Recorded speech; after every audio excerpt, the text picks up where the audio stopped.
आज की ये क्लास 7 की चैप्टर नंबर फर्स्ट चैप्टर का नाम है इन्वायरमेंट। ठीक, इन्वायरमेंट क्या है? हम लोगों ने बहुत टाइम से पढ़ा होगा कि ये इन्वायरमेंट, हम लोग इस इन्वायरमेंट में रहते हैं, इस वातावरण में रहते हैं। तो इन्वायरमेंट क्या है, क्वेश्चन ये माइंड में हमारे जरूर आता है कि इन्वायरमेंट क्या है। तो environment, our environment is where we live, surrounding it include everything around the earth. Simple सी लैंग्वेज में अगर आपको समझाना चाहूँ तो इन्वायरमेंट आप इसे मतलब नॉर्मल लैंग्वेज में ये बोल सकते हो कि जो भी हमारे आसपास, मतलब हम जिसे भी देखते हैं आसपास, जहाँ तक हम देख पा रहे हैं वो चीज़ इन्वायरमेंट, उसे हम कहेंगे इन्वायरमेंट। बात समझ में आ रही है? हम अपने आसपास जिन चीज़ों को देखते हैं, जहाँ तक देख पा रहे हैं, वो चीज़ को हम इन्वायरमेंट कहेंगे। ठीक है, अब उसमें एटमॉस्फेयर, ऊपर आसमान को भी जोड़ सकते हो और आसपास की वातावरण को भी, जिसमें कि लैंड, वाटर, एयर, सारा कुछ इंक्लूड है, तो उसे हम कहेंगे इन्वायरमेंट। तो द इन्वायरमेंट में be natural and human both. तो एक वर्ड ये बताया गया कि जो इन्वायरमेंट है वो नेचुरल और ह्यूमन दोनों है। अब हम पढ़ेंगे कि नेचुरल और ह्यूमन दोनों कैसे है। जैसे मैंने बताया कि इन्वायरमेंट, आपको क्या बताया, मैंने बताया कि जो भी अपने आप आसपास देख रहे हैं वो चीज़ क्या कहलाती है, इन्वायरमेंट कहलाती है। उसके बाद नेक्स्ट मैंने पॉइंट बताया कि ये जो इन्वायरमेंट है वो नेचुरल और ह्यूमन दोनों हैं। अब ये बोथ कैसे हैं, अब आपको आगे समझेंगे। देखिए, सबसे पहले में आता है नेचुरल इन्वायरमेंट। ठीक है, सबसे पहले नेचुरल इन्वायरमेंट। तो the natural environment is comprised of land, water, air, plants and animal.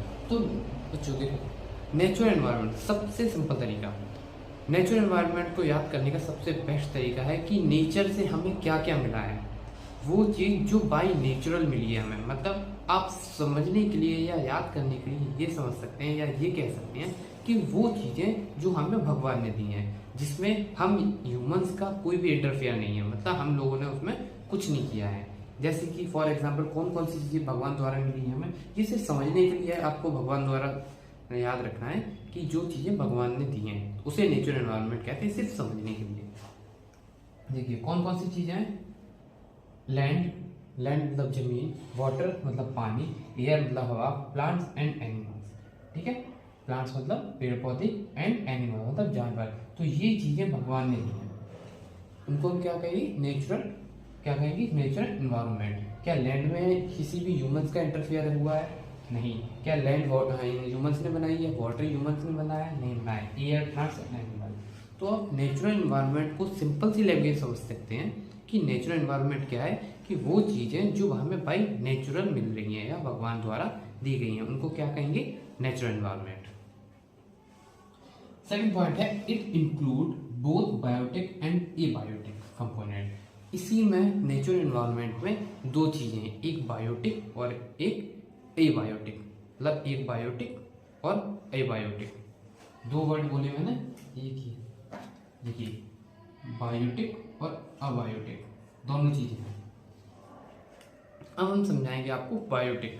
ये सिर्फ बच्चों याद रखना, नेचुरल एनवायरनमेंट की बात हो रही है, नेचुरल एनवायरनमेंट में ही ये दो कैटेगरी निकल के आई हैं। ठीक है, नेचुरल एनवायरनमेंट मैंने आपको बताया, मैंने यहाँ बताया कि दो टाइप के आपके एनवायरनमेंट होते हैं, एक नेचुरल एनवायरनमेंट और एक ह्यूमन एनवायरनमेंट। उसमें से सबसे पहले मैंने बताया नेचुरल एनवायरनमेंट। नेचुरल एनवायरनमेंट में कौन कौन क्या क्या चीज़ें आती हैं वो बताया मैंने, land, water, air, plants and animals.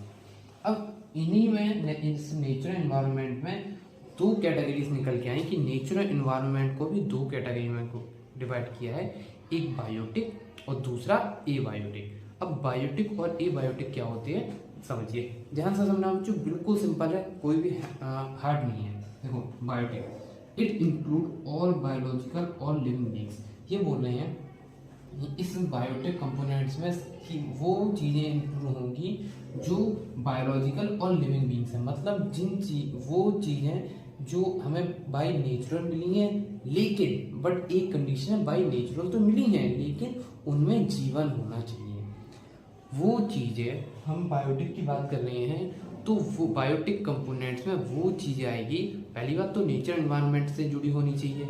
ठीक है, जो वो चीज़ें बायोटिक में जो हमें नेचर से मिली हो। याद रखना बेटा, मैं बार बार इसी चीज़ पे फोकस कर रहा हूँ, आप मेरी बात समझने की कोशिश करना और शायद समझ भी रहे होगे। मैंने बोला हम पढ़ रहे थे नेचुरल इन्वायरमेंट में, नेचुरल इन्वायरमेंट में बायोटिक कंपोनेंट की बात कर रहा हूँ। तो बायोटिक कंपोनेंट्स में वो चीज़ आएंगी जो पहली बात तो नेचर से मिली हो हमें, और जो चीज़ लिविंग थिंग्स हो, मतलब सांस ले रही हो, इससे रिक्वायरमेंट है एयर की। मेरी बात समझ में आ रही है? वो चीज़ पहली बात तो नेचुरल एनवायरनमेंट से जुड़ी हो या नेचर ने हमें दी हो बाय नेचर, और लिविंग थिंग्स हो। इसमें भी एग्जांपल सच प्लांट्स लिविंग बीइंग है, मतलब लिविंग थिंग्स है ना, प्लांट्स लिविंग थिंग्स है, एनिमल लिविंग थिंग्स है, इंसेक्ट लिविंग थिंग्स है। ठीक है, ये सारी क्या चीज़ें हैं? ये है लिविंग थिंग्स। प्लांट हो गया, एनिमल हो गया, और ये इंसेक्ट, ये सारे क्या है? लिविंग में है। ठीक है, नेचर है, नेचुरल से बाय नेचर मिले हुए हैं, लेकिन ये क्या है? ये लिविंग में है। ठीक है, नेक्स्ट एबायोटिक। जो एबायोटिक जस्ट बायोटिक का उल्टा, बायोटिक का उल्टा मतलब ये मत बोल देना कि सारे नॉन लिविंग थिंग्स आएंगे नॉन लिविंग थिंग्स में, लेकिन सब कंफ्यूजन। देखिए एबायोटिक इट इंक्लूड और फिजिकल और non living things such as, पहले यहाँ तक समझिए, और नॉन लिविंग थिंग्स इसमें इंक्लूड होती हैं सारी फिजिकल एक्टिविटी या फिजिकल चीज़ें और नॉन लिविंग थिंग्स।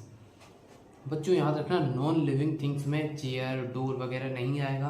क्यों नहीं आएगा? क्योंकि हम पढ़ रहे हैं नेचुरल एनवायरनमेंट। नेचुरल एनवायरनमेंट में वो चीज़ आएंगी जो हमें बाई नेचर से मिली हैं। तो चेयर टेबल ये बच्चे ह्यूमन मेड एनवायरनमेंट है। हम बात करें नेचर एनवायरनमेंट की। नेचुरल एनवायरनमेंट मतलब जो चीज़ें हमें नेचर से मिली है। तो जो चीज़ नेचर से मिली है उसमें भी नॉन लिविंग थिंग्स होती हैं।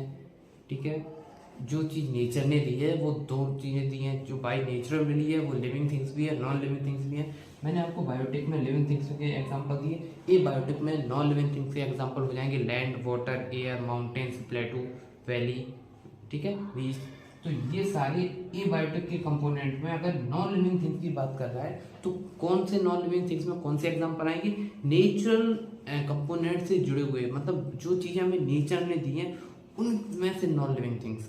अगर सिर्फ नेचुरल एनवायरनमेंट की बात की जाए तो हमें सारे क्वेश्चन देखिए, ये लैंड नॉन लिविंग थिंग्स है, ये भी नॉन लिविंग थिंग, ये नॉन लिविंग थिंग, लेकिन ये लिविंग थिंग और ये भी लिविंग थिंग्स यहाँ मिक्स हैं। तो हमने क्या किया, इनमें कैटेगरी बना दी कि नेचुरल एनवायरनमेंट जो हमें बाई नेचुरल मिले हैं उसमें लिविंग भी है और नॉन लिविंग भी है। तो हमने उनको अलग अलग बांट दिया। जो लिविंग थिंग्स हैं उन्हें हमने कहा बायोटिक, और नॉन लिविंग थिंग्स हैं उन्हें हमने बोला एबायोटिक। ठीक है, क्लियर? ये हो गया एबायोटिक। तो there are 4 major domain of nature, sorry ये नेचुरल ही रफ हो गया, नेचुरल एनवायरनमेंट। बच्चे यहाँ नेचुरल लिख लेना, चलो जमीन है, डोमेन ऑफ यहाँ पे नेचुरल आएगा, natural environment.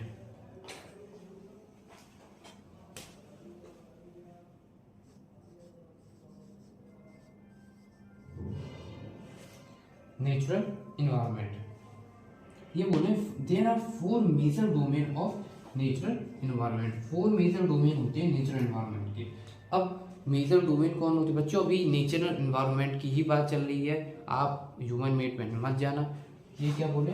4 domain of major natural environment. अब 4 हैं, कौन कौन से? Lithosphere, second atmosphere, third hydrosphere and 4 biosphere. जो लिथोस्फीयर, एटमॉस्फेयर, हाइड्रोस्फीयर और बायोस्फीयर, ठीक है, ये 4 होते हैं domain of the nature environment. अब आगे नेक्स्ट वाली वीडियो में हम आपको एक स्पेसिफिक वीडियो लेक्चर देंगे कि लिथोस्फीयर में क्या होगा। सिर्फ क्लॉथिंग वीडियो, एक वीडियो बनाएंगे लिथोस्फीयर पे, एक एटमॉस्फेयर पे, और अगर ये छोटे होने वाले हैं तो इन दोनों को कमेंट देंगे। ठीक है, हम एक एक इंडिविजुअल वीडियो में आपको एक एक डोमेन ऑफ नेचर एनवायरनमेंट को समझाने वाले हैं। ठीक है, मिलते हैं नेक्स्ट वीडियो में। Thank you so much.